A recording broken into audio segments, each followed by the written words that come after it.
గారు ఏమన్నాడు, ఆయన 20 నెలలు ఆయన పని ఆయన చేసుకుంటాడు. ఆరోగ్యం మీద కొద్దిగా డీలా పడేది, మంచిగా చేసుకునే ప్రయత్నంలో కేసీఆర్ గారు ఉన్నారు. ఈయన రోజు అది ఎక్కడైనా సరే, ఢిల్లీ అయినా అసెంబ్లీ అయినా ఏడ మాట్లాడినా నిద్రలో కూడా కలవరిస్తున్నా, నా డౌట్. వాళ్ళ భార్యను అడగాల మరి, నిద్రలో కూడా కలవరిస్తున్నా ఏం పేరు, కేసీఆర్ పేరు. అంటే ఎంత ఫోబియా పట్టుకుందంటే, ఎందుకు ఇంత భయం నీకు?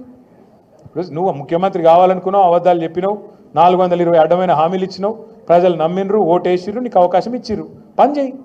6 గ్యారంటీలు అన్నావు, పని చేయి. ఎందుకు ఈ డ్రామాలు? నేను అడుగుతా. బీసీలను మోసం చేస్తున్నావు రేవంత్ రెడ్డి, నువ్వు డ్రామా చేస్తున్నావు అన్నా అంటే నన్ను తిడతాడు నిన్నాడు.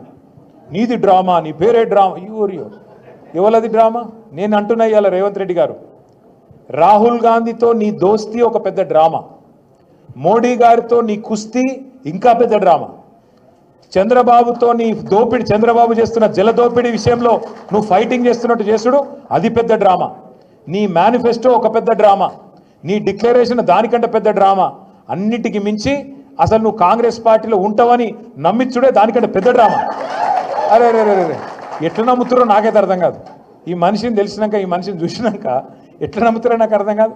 ఎప్పటికప్పుడు మాటలు మారుస్తాడు. కుల్లా చెప్తున్నాడు ఆయన, నేను మోడీ గారు స్కూల్లో చదివినా, చంద్రబాబు కాలేజీకి పోయినా, ఇవాళ రాహుల్ గాంధీ కాడ ఉద్యోగం చేస్తున్నా. అంటే రేపు ఇంకెటన్నా మిగతా అని చెప్తున్నట్టే కదా లెక్క. ఎటు సందు దొరికితే అటు పోతా. ఒక సిద్ధాంతం లేదు, ఒక నిబద్ధత లేదు.